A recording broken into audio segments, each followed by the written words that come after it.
in 1918, an agreement was signed between the Allies of World War I and Germany, marking a ceasefire on the Western Front.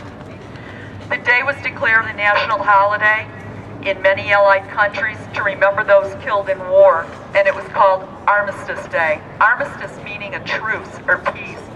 This holiday was originally about peace. Somehow the idea of remembering those killed was lost as the holiday was renamed Veterans Day and is now used as a day to celebrate militaristic strength and power.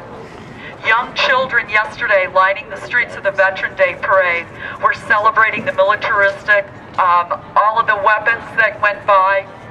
They were celebrating, they were waving flags and watching the soldiers, Marines, sailors, and airmen, the display of weapons and force, the killing machines, as they all marched by these kids in a frenzy of recruiting glee.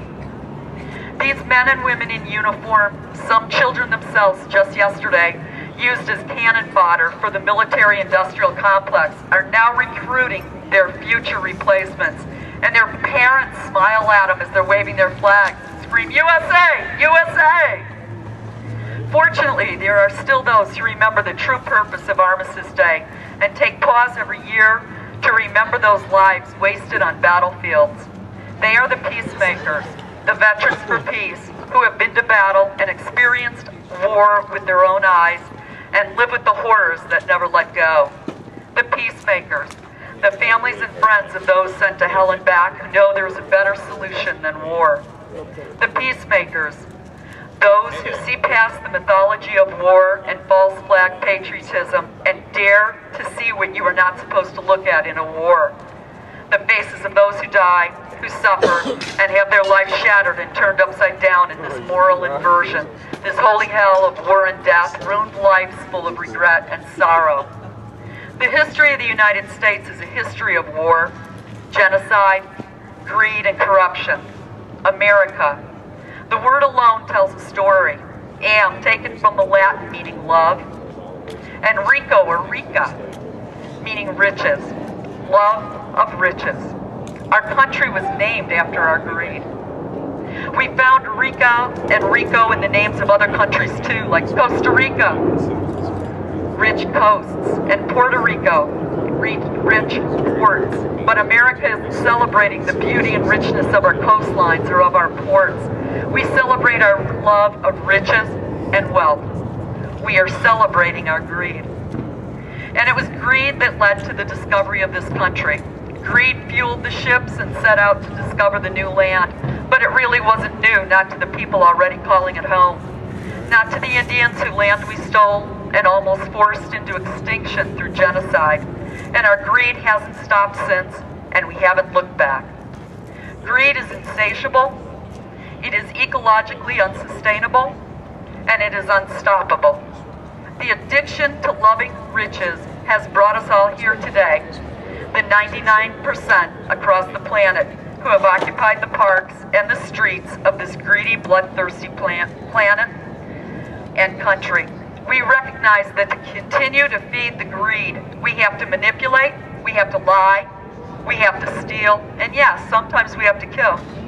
Just as we committed genocide on the original people of this land, we go into faraway lands and kill for their resources.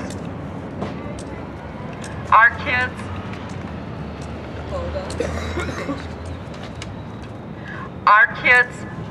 but you don't see the children of the 1% dying. The 1% send the children of the 99% to fight, bleed, kill, and die in the wars that profit the 1%. That's the way it works. War is profit, war is oil, war is selling weapons to other countries, war is greed. You cannot support the 99% and still support our illegal occupations. If you are a part of the military madness for profit, you are a puppet for the 1%, period. If you can allow yourself to be brainwashed away from the morality you know is right and kill strangers because of lies you know that are not true, you are working for the greedy now, you are working for the 1%. You will kill for the 1%, you are willing to die for the 1%. Jobs are scarce, they're hard to find, good jobs even harder to find. Many are tempted into military service for a regular paycheck. That's called the economic draft, and don't fall for it. I'm a feminist and the mother of a beautiful 24-year-old daughter, and I would rather have her dancing on a pole for tips than joining the military to do what the military is doing right now. My son is 16 years in the Air Force. He is a career military man.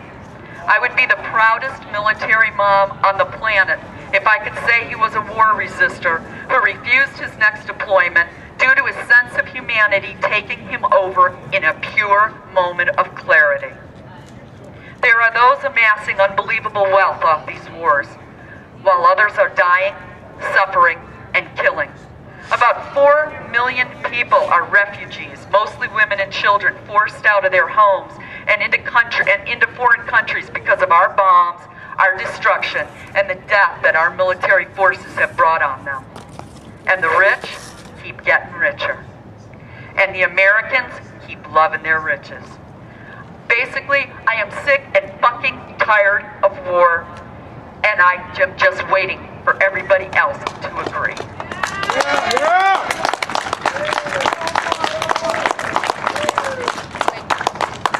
It is a pleasure for me to introduce Dennis Stout. Dennis is a Vietnam-era veteran. He was a, let me see if I get this right, he was a paratrooper, and he was, started exposing war crimes while he was actually still in Vietnam, so imagine that life. Good guy, former president of Veterans for Peace, Dennis Stout. Woo! Yeah! I was asked to speak today about the economics, about economic things and how we're in this spot to do it, how that's linked to war and the military. And, President Eisenhower, that Republican president who was a former commanding general, said that every time we build a tank and every time we build a fighter plane, it's an admission of failure. It meant we couldn't work things out in the world some other way. And he said every time we build a piece of military equipment like that, it's dead-end money and there are dead-end jobs that build it. Because for the price of a tank, you could build a lot of tractors, columbines, machinery to go into factories to make us more competitive. But when you build a tank, it produces nothing. If it produces anything at all, it's death. The jobs that go into building a tank are one-time jobs, and that's it. That money's wasted from then on. And we see that in the military budget, there are constant overspending on those things. Fighter planes that we're not going to use. The military maintains almost 300 golf courses around the world for the use of the officer class. They occasionally let enlisted people use them, but only on the really bad days when nobody else wants to golf. But they maintain things like that. There's big wastes in that budget. But whenever we're going to have a war, Congress can't wait to approve the money. If you go to Congress and you say we need $1 trillion for another war, we want to attack Iran, they will fall all over themselves to get there first and be sure that they sign up. But if you want $180 billion to help people in this country, if you want $180 billion to put high-speed cranes to unload ships in our ports, to put high-speed rail across this country, if you want to improve the roads and bridges to make us more competitive, if you want to do things that help this country, they will not approve that money. They do not want jobs now. They do not want you to get out from under that load of debt, because debt is what keeps you down. They are holding you down with that load of debt. And when you have that debt, you don't dare complain to your boss because you'll get fired. You don't dare try to form a union because they're not going to let you up. They have their foot on your neck and they are not going to let you up. This is a burden of debt, and all these things that are said about the military is true. There's, very few people fight. I have 3 nephews going back and forth, and my son-in-law is going 2 days after Thanksgiving for his 3rd deployment in Afghanistan after 2 deployments in Iraq. As military families like ours, when he's there, we have to be afraid every day that that staff car is going to roll up in front of the door with a chaplain and an officer in it to come in and tell us what happened to him. We live in fear all the time, but we're only 1.5% of this country. My next door neighbor is a conservative columnist, and he has sons of military age. I asked him why his sons aren't in the military since he supports the war. He said, oh, they have a brighter future, and there are people to do those jobs. So these people, that's what they do. And they're trying to generate this, go back to my thing on debt, they're trying to generate that to keep you down. They want to hold it over you, they want to push you down, and they have no heart. There's no gentleness in their soul. If they do have a heart, it's probably the size of a lump of coal, and it's as black and hard because it has atrophied through lack of use. These people will not give you a break. You have to interrupt their flow of money. If you interrupt their flow of money, then they'll pay attention to you. That's what Gandhi did when he interrupted the flow of money to the British Crown. And he found a way to peacefully do it. It may not be peaceful, because if you interrupt that flow of money to the 1%, they will send the people in uniform and out of uniform to come beat you and kill you. It will be a struggle. You hear that? Don't think that there won't be a struggle if you try to interrupt that flow of money, if you try to throw off that burden of debt. Because the son of a bitches that are in this country will not let you up once they have you down. You have to fight your way up. That's the only way you're ever going to get up again. Thank you. Never mind, we're going to hear from Virginia Hoffler first. The Democratic National Convention together, demonstrating for peace. She gets around. She also has a more legitimate title list. She works for Progressive Democrats of America. But Virginia Hoffler. Thank you.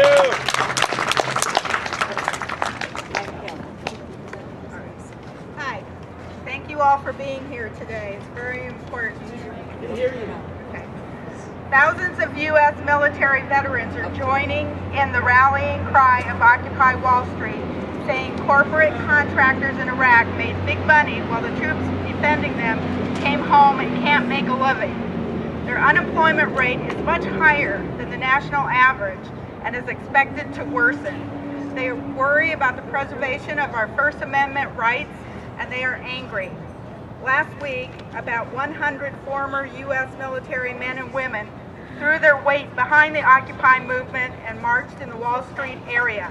Woo! Joseph Carter, a member of Iraq Veterans Against the War, said, "For 10 years we have been fighting wars that have enriched the wealthiest 1%, decimated our economy, and left our nation with a generation of traumatized and wounded veterans that will require care for years to come." In New York, police circled the veterans as they stood in formation in front of the New York Stock Exchange, chanting, "We are the veterans. We are the 99%.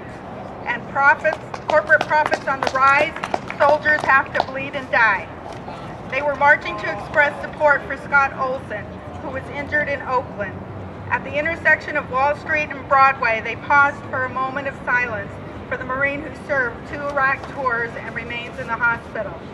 Private contractors have reaped huge profits in Iraq and Afghanistan with loyalties to corporate interests that have had a devastating effect on our economy and our country and benefits only a small number of people.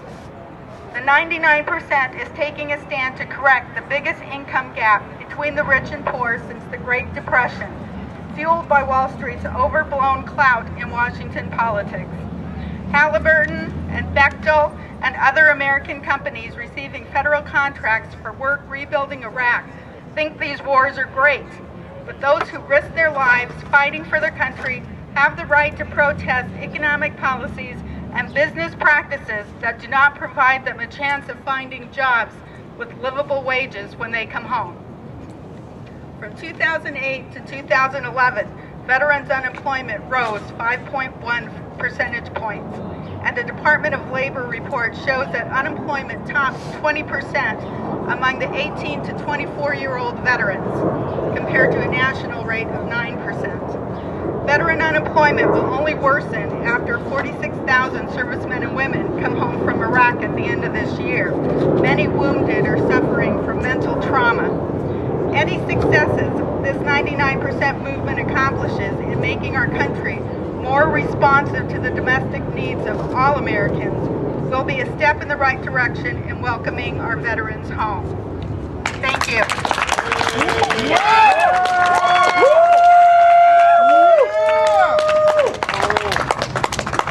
You did good, Virginia. I'm really happy to introduce the next guy for real this time. This is Richard Smith. He's the current spokesperson for the Phoenix chapter of Veterans for Peace. He joined the Navy in 1965 at the age of 17 and was released from active duty in 1969. Mr. Smith served aboard 3 ships that were assigned to the Atlantic Fleet. One of those ships, the USS Dewey, was a state-of-the-art guided missile destroyer that was armed with, among other things, nuclear weapons. His other ships were the destroyer USS Douglas H. Fox and the destroyer escort USS Thomas J. Gary. Mr. Smith earned his bachelor's degree from Arizona State University in 1974 and his law degree from the Ohio Northern University College of Law in 1991.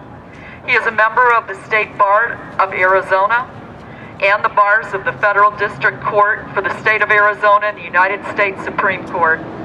Mr. Smith recently retired from the National Labor Relations Board, Phoenix office, after 19 years of government service as a field attorney.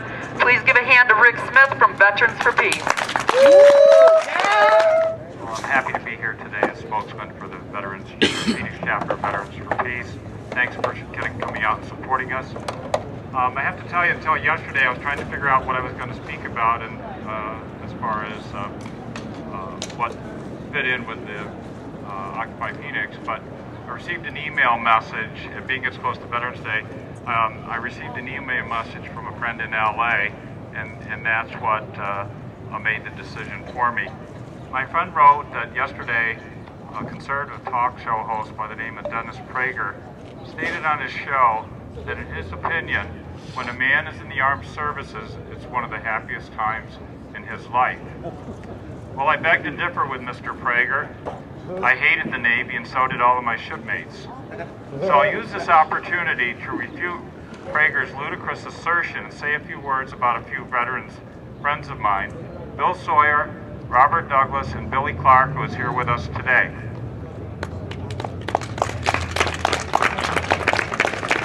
As Lisa mentioned, I served on 3 different ships during my 3.5 years in the Navy.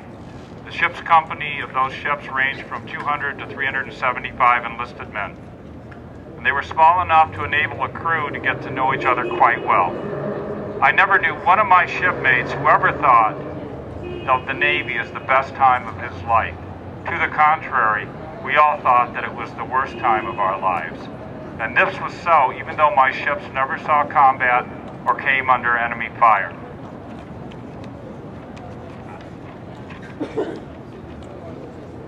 I wrote back and told my friend in LA I'd be happy to discuss my thoughts on the subject with Mr. Prager. However, I added that Prager might want to contact Bill Sawyer to test out his opinion. Bill, who was an African American, and I served aboard the USS Dewey. I was with Bill and a few other shipmates one afternoon in January of 1966.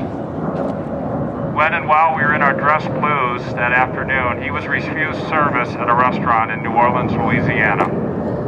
I then suggested to my friend that he have Prager contact my high school friend and Army veteran, Robert Douglas.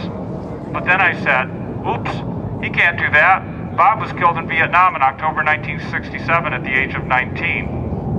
Finally, I told my friend that I'd be willing to put Prager in touch with my good friend and fellow VFP colleague, Billy Clark. In this way, he could ask Billy directly if his stint in the United States Marine Corps was indeed, quote, the happiest time of his life. You see, Billy was just 20 and one of those few unfortunate souls who in September 1969 was drafted into the Marine Corps. After basic trainings, Billy was sent to Vietnam. 6 months after arriving, he was hit in the right side of his face by a rocket-propelled grenade while sitting in his tent. The force of the explosion took out his right eye, shattered his jaw, knocked out all of his teeth. Miraculously, Billy survived and is here with us to speak today. While I can't speak for Billy, I think he would love to talk with Prager about his time in the Marine Corps. I'll close my remarks with a quotation from Gandhi, who once said, "We must be the change we wish to see. Your presence here demonstrates that you believe in Gandhi's words. Thank you very much. Billy,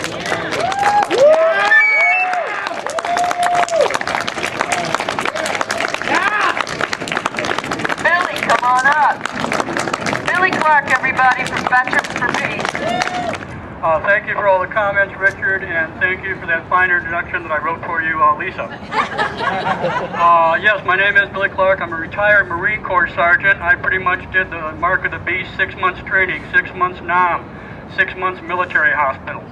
I received full merit military retirement as a sergeant, meritoriously promoted by the Commandant of the Marine Corps.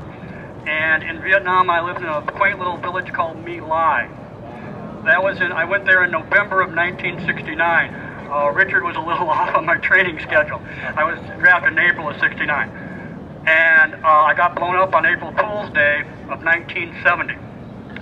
At My Lai at the time, people asked me about it. We had no idea that Cali and that atrocity had happened. We were informed with it as it was breaking out here in Life magazine with the pictures and stuff. We would cross that road where they had the bodies in the ditch daily, and we learned about My Lai, but we still didn't understand or comprehend it. One of the things that we did find out when I got back was that Cali, of course, had committed atrocity beyond belief, beyond comprehension, and he was convicted of war crimes, he was sentenced to life, and he was pardoned within 24 hours by the President of the United States, who later became pardoned by another President of the United States. We have people here, as my friend Len Clark here right now. Okay, Leonard, and we have other people here. I know some of them, some I don't know, that have spent more time in jail from this Occupy Phoenix than Cali did for war crimes. Thank you, Leonard. Thank the rest of you. Really appreciate it.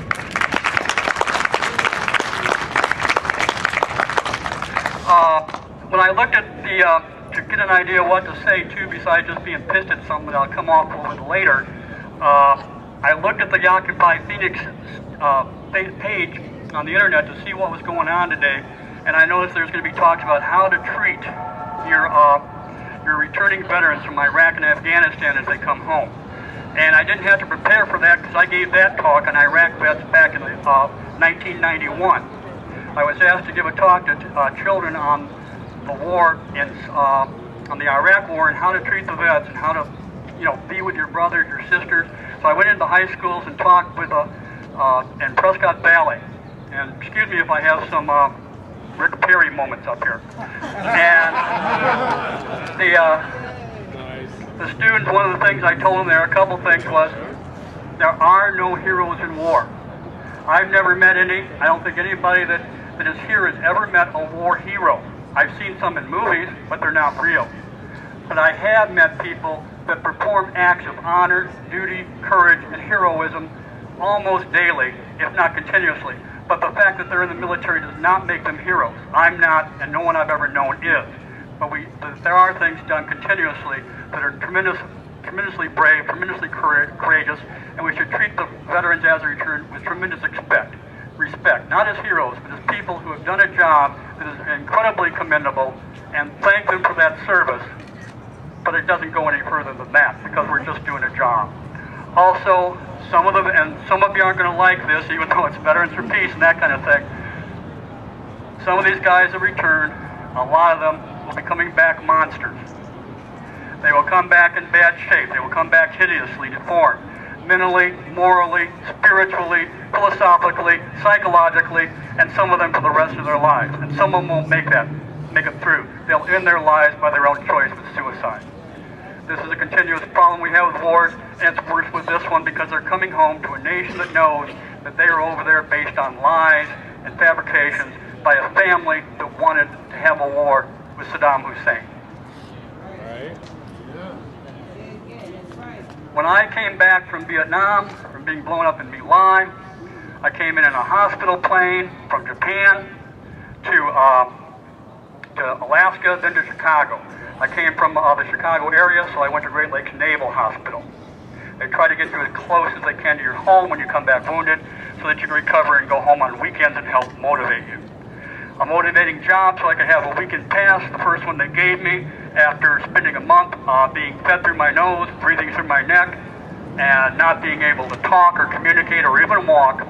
They gave me a job sitting and smoking cigarettes and drinking coffee in the isolation ward so that I could twice a day take out the garbage and earn a pass to go home on the weekend.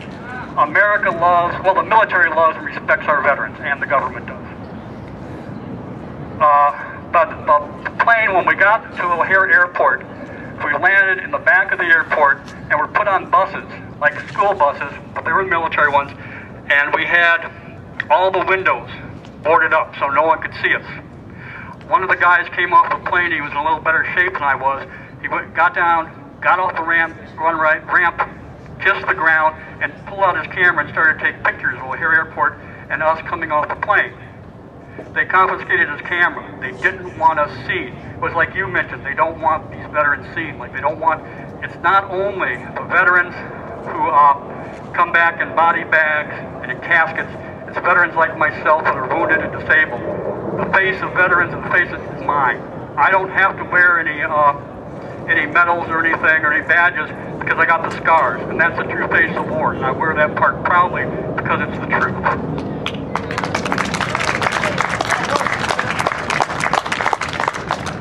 Okay, what I'm pissed about is Newt Gingrich. Anybody else pissed about Newt Gingrich? Yeah! Okay, hit a chord there. Newt recently, in a debate, which I watched the entire debate the other night because I have a high crap tolerance. And Newt did mention Occupy Wall Street, the Occupy movement throughout the country, and in his mentioning, he goes, we do not know history. You people don't know history. You haven't been educated. You're just a bunch of bums. You don't realize that this wonderful park we're in, we're paid for by the corporations and the banks that we're here against and not supporting. Newt, I think Newt's right and wrong. I think we know Newt's history.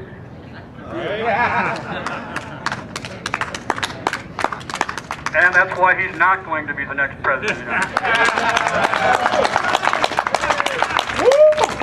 And about the history of America, what you and I and those of us throughout the country are doing here and there and all over the world right now is what America was founded on. It's not the military, it's not the corporations, it's not the banks, it's on freedom and it's on the ability to get together and make a choice. I have been a part of many cults during my life, such as the Boy Scouts and such. There are 5 of them that I am a lifetime member of, 5 cults. The Military Order of the Purple Heart, lifetime member. The Disabled Veterans of America, lifetime member. The VFW. There's the Rick Perry thing. There's another one. and the United States Marine Corps.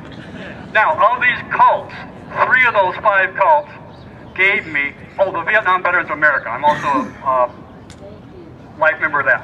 And those cults, 3 of them gave me their lifetime membership. I didn't have to pay for it, that kind of thing. But now I just found out recently, as most of us found out, we're also a part of the cult of 99%.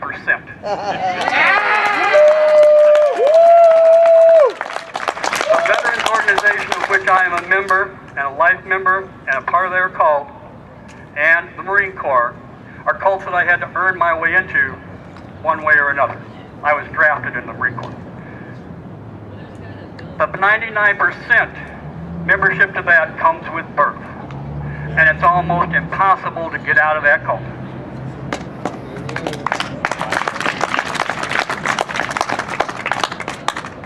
The 5 cults that I mentioned that I have life memberships in, they all have some power.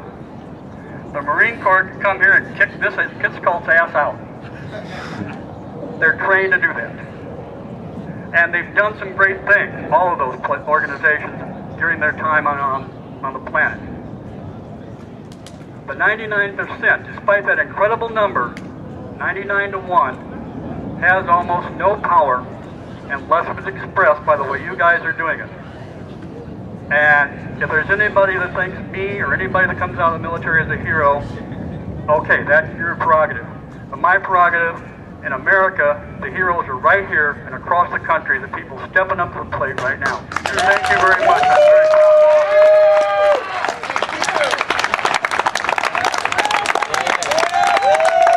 He knows exactly what to get fit at the right time. Absolutely, yeah. Edwina, hi, come on up. Thank you for the opportunity to be here today. I feel really honored to be among you, and I kind of want to take a different tact because a lot of this information can really make you depressed, make you angry, and I'm an idealist, and I'm an optimist. So I want to say that there's power here today, and there's power that's yet to be gained by every individual who is motivated by what you do here today and by what we all do. So thank you, and let's get motivated. So thanks. I'm a member of the End the War Coalition, and it was founded after the war began in Iraq. And the member groups are Veterans for Peace, Grandmothers for Peace, Progressive Democrats of America, Code Pink Arizona, Women in Black Against War and Violence, and Arizona Alliance for Peace and Justice. So there's lots of us out there that have participated, and if you're interested in joining any of those groups or participating at any time, you can see us later over here at the tables. In keeping with my message about being optimistic and idealistic, I thought that a good theme would be healing our country.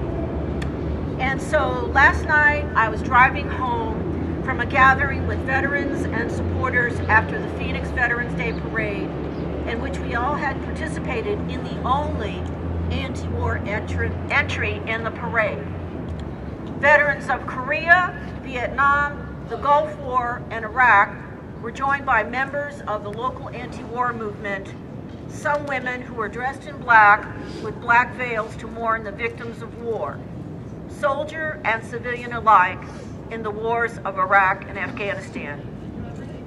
It is important to make such a statement in a showcase parade that glorifies war and the violence of all wars, just or unjust.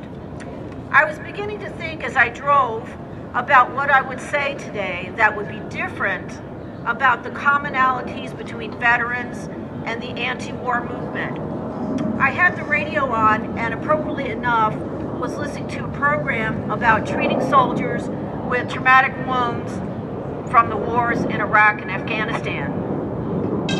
I guess a number of you know that a great number of reasons why we shouldn't be involved in foreign interventions, some of which are the reasons that we carry on these drone events or these drone attacks, is that we're trying to kill the opposition. And as you well know, that we only create more enemies by killing civilians.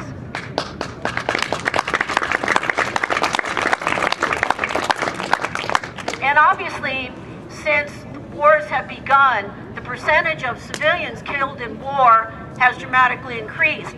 And the important thing to know about that is the percentage of civilians mostly means women and children. So that's another reason that we're in this fight together, or in this movement together. Anyway, there are a number of reasons why you might know that we're working together for peace. The stories I heard on this program were of soldiers who have sustained physical and emotional damage from their war experiences, two of which are from improved explosive devices, IED blasts, and traumatic brain injuries. They were emotional and dramatic stories of several soldiers who had lost limbs. One almost died before being saved from the clutches of death, and a soldier who took his life because he could not cope with continual pain from an IED blast and the subsequent loss of his limb. So what are the ties that bring us together as anti-war activists and veterans? The obvious reasons are the cost of the wars, both in human lives and the waste of our money, and the opposition to violence as the sole means to end conflict among nations. What is it that bonds us in our motives to work together towards peace? What is it that bonds us in our motives to work together towards peace? The parallels between what the anti-war movement and veterans who are working for a peaceful resolution to wars are many. Soldiers take an oath to protect and serve this country from all foreign and domestic enemies as part of the induction into the armed services. I think people in the anti-war movement are also soldiers that have been inducted into the service of this country to protect and serve this country from all foreign and domestic enemies. We know that this country deserves better. The enemies of this country are the politicians who refuse to serve this country by cutting funds and services to the people of this country and continuing these unnecessary and illegal wars.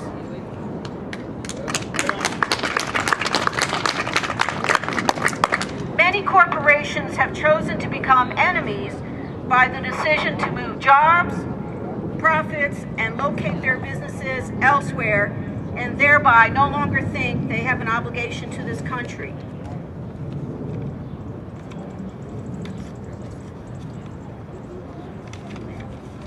Much like the soldiers who have been severely wounded in the wars, this country and we too have been severely wounded by the actions of the Bush administration, the Congress, and yes, the Obama administration.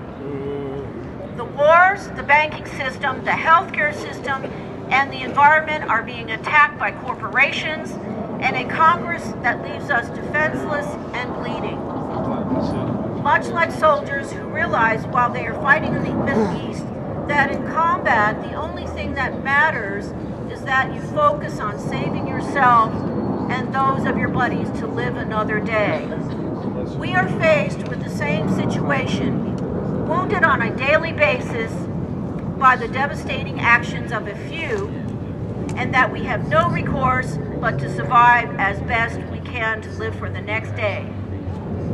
As I have experienced it, the overall demands made by the anti-war movement have been to bring our troops home from the wars, provide health care and support services to veterans when they return, and to stop the financial drain in this country from these wars, when this country doesn't have the funds or the priorities to provide services to Americans because we're too focused on wars.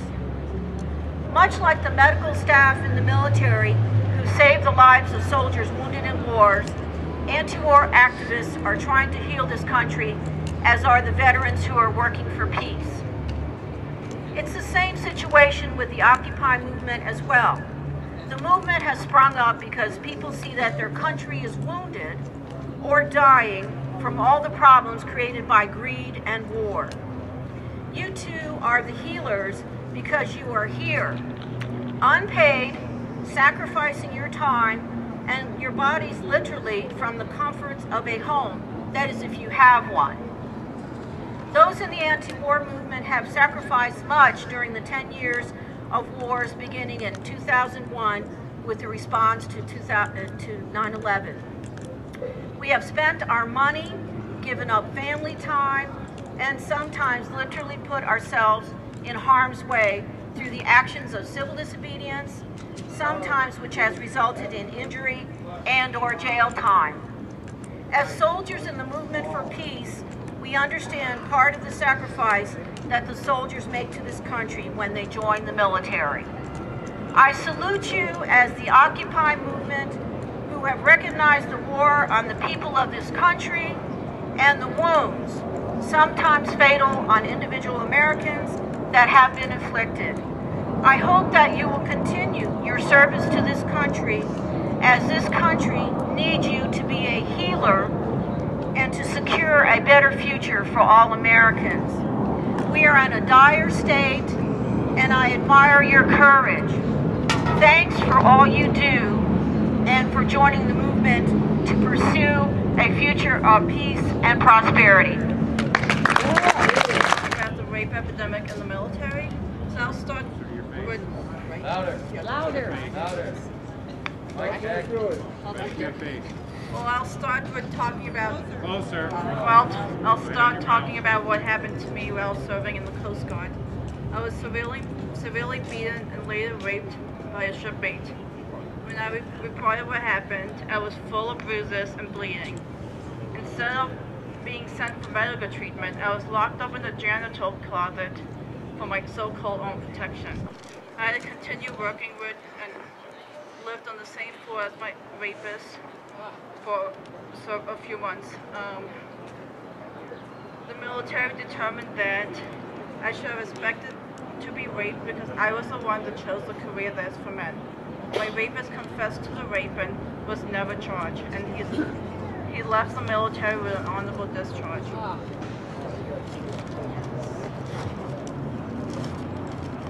So every 4 hours of rape is reported in the military. In 2010, over 3,200 rapes were reported in the military, and only less than 9% actually ended up in court-martial. The VA reports that 1 in 3 females and 1 in 10 men would be raped during the military career. In comparison to the civilian sector, you are twice as likely to be raped in the military. 99% of all alleged rapists leaves the service for an honorable discharge. 92% of survivors, those who report the rape, are kicked out of the military. The system in place right now is that rapists are being promoted, victims are losing their career. The battle does not end when you leave the service. Veterans are more likely to be homeless than non-vets. 100% of female vets that are homeless have been tested positive for having military sexual trauma. I have worked with thousands of survivors, and the VA system is failing us. You know, the VA system is failing veterans. We have to wait, you know, it's much like 8 months to a year just to get a medical appointment, and some MS military sexual trauma survivors are waiting for upwards to 10 years. They're waiting 10 years for a disability claim to be approved. Well, I was talking to a shipmate this morning. He's still active duty Coast Guard, and I was telling him I'll be here speaking at Occupy Phoenix. And his response was, if only those damn lazy hippies enlist in the military, they can have a regular paycheck and college paid for. I'm sure that some of you heard similar statements. However, enlisting in the armed forces is now the solution. We should not be fighting wars to profit the 1%. We should not subject ourselves to being raped, shot at, blown up, deployed, redeployed, and deployed again. Increase our chance of being homeless and come home to be forgotten, just to get the chance to sit inside a classroom or receive a paycheck that is just above the poverty line. Thank you.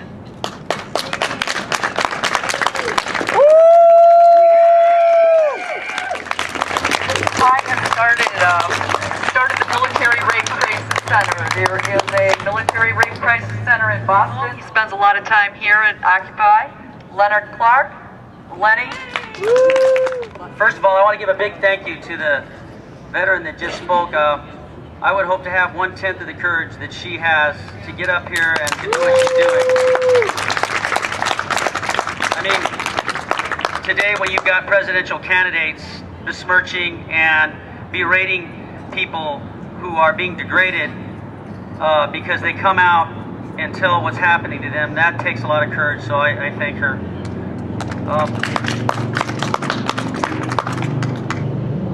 I just wanted to say, one of my themes today that I was going to speak on really quick, and I know you've been very patient and you've been here for a while, is that soldiers, they believe soldiers, they being the leadership of our United States government, and many people have been brainwashed into believing that soldiers should just be property, and that is not the case. I'm sure many of you have heard the term GI, general issue. That means you're not, you know, your life is quantifiable, you're not worth anything, and maybe that's true for some military commanders that do that with their soldiers, But that's not actually the way in the beginning of our country that soldiers were thought of. We had militias, and yes, we did have a Continental Army, but we weren't sent away to fight wars to enrich oil companies, minerals, private officials like Halliburton companies like that. That's what I'm here to tell you, that we soldiers are not property. You know, I discovered that, you know, from the very beginnings of joining up in the military, you know, one of the last episodes where I discovered very strongly that the military leadership of our country and in the military itself, they believe we're property, was in Iraq. We happened to anger a sergeant major. I don't know what we did. It was something small. He was crazy. He decided to have us go pick up cigarette butts in the middle of a combat zone. And this is at the worst of what was going on. People like my friend who later was decapitated and my other friend nearly decapitated by what they call platter charges. This is some of the garbage that we were going through. So I discovered this when we were training for Iraq in Fort Polk, Louisiana. One of my fellow soldiers was suicidal, and I requested, after he had failed, I requested that my company commander, who was about 10 years younger than me, I was older than the other fellows in the National Guard in that unit, let him see a chaplain or get some psychological help. He wouldn't do that. I discovered that when my father, right before he died, they said that my father wasn't immediate family, even though the Red Cross said that he was, and wouldn't let me come back home. I eventually did, and then went back to Iraq. So this whole theme that soldiers are, you know, when you put up your right hand, true, you're serving your country and all of that, but that we've been brainwashed into thinking that we're property. And then that's why some people think that all soldiers, you know, it's just like when we describe anarchists and say all anarchists are bad. That's stereotyping. When you say all soldiers are bad, that's stereotyping. You have soldiers like a man named Ron Reitenhauer, who lived for many years in Phoenix, Arizona, his alma mater being Phoenix College, and of which I've been speaking with the VFP, and I'll tell you in a few moments. Ron Reitenhauer was a longtime Phoenix resident, 1416 East McDowell Street, right down the street from Phoenix Children's Hospital. He was one of the whistleblowers who kept pushing a congressman named Mr. Udall to open up an investigation into a place called My Lai. And this man was right here from Phoenix and got his 2-year degree from Phoenix Community College. And thanks to his persistent efforts, this soldier, former soldier, who had witnessed or heard other people talking about what had happened, they exposed My Lai. So I'm here to tell you that I'm guilty of stereotyping too, you know, but when you get to meet people on a personal level, doing what the leadership of our government and others don't want you to do, which is to talk to other people they want you to hate and not think of them as human beings, then you start to find out that, wait a second, you know, they train me in basic training to think that the other people on the other side are not human, we can just do whatever we want to them. Then you start to become human again. And one of the things I also wanted to bring up was another soldier named Bradley Manning. Bradley Manning, they're torturing Bradley Manning right now. He is the man who exposed a lot of the lies that are going on, not by our government. I'm not condemning our government, I'm condemning the corrupt officials that are in the government through a thing called WikiLeaks. Now, a lot of people said that was bad, but Bradley Manning showed a helicopter pilot, an Apache helicopter pilot, going in and murdering Iraqi civilians when he didn't need to. He went in, they were going to collect their wounded, and they laughed as they just blew them up and shot a high caliber ammunition into them. And that's another soldier that's a human being. So we soldiers, like the rest of the 99%, because we are the 99%, are here to tell you. I can't speak for every soldier, but I know many that think like I do. We are the 99%, and that's what they're afraid of. They don't want the soldiers to rise up. They don't want the rest of us that are becoming serfs and indentured servants in this country to start rereading the Constitution that says in the 13th Amendment indentured servitude was supposed to have been abolished. They don't want us to see that. So that my little thing here is just really short, because I've had people that, you know, like Mr. Clark and Mr. Stout and Rick and all these other men, Vietnam veterans and people who just went through pure hell. I will tell you one of the things that you know, there are a lot of soldiers that, like myself, I was fortunate in that I wasn't physically wounded. I mean, I've got a torn knee, but, you know, when you have other soldiers that you can actually see, it makes you think. But I just wanted you to know that some of the worst wounds are the wounds that you can't see. And so if you see a soldier that's a vet or homeless person, whatever, you know, you got to realize that some of the worst wounds are the wounds you can't see. Just because you can't see them doesn't mean that something's not right or wrong with that person. And I want to leave you with this. They're just filming us right now, that's right. Just joking, that's right. I wanted to leave you with this. I did approach the Phoenix City Council way before the occupation, or actually not way before, but a couple of weeks before, and they agreed, surprisingly, to, I said to them, we should have a plaque, a memorial to Ron Reitenauer, a soldier, a veteran who exposed the My Lai massacre right here from Phoenix, Arizona, and people from around the world know of this man, who again, he would not describe himself as a hero. He passed away in his 50s.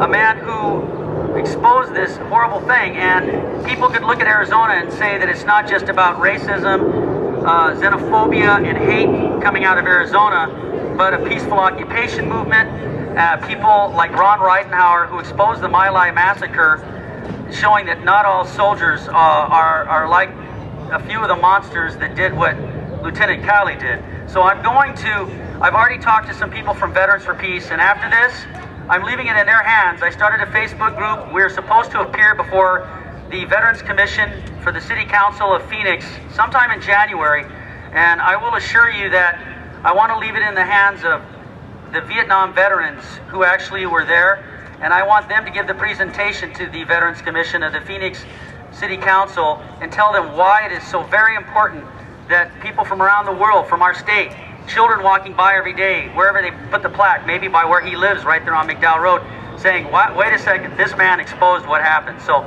thank you very much for being here. We are the 99%. They will not scare us away, just like the drones that kill innocent civilians. Every time they arrest an American citizen for being poor, for being homeless, for sleeping, we'll replace that one of our 99% with another 100 or another 1,000 occupiers. Thank you.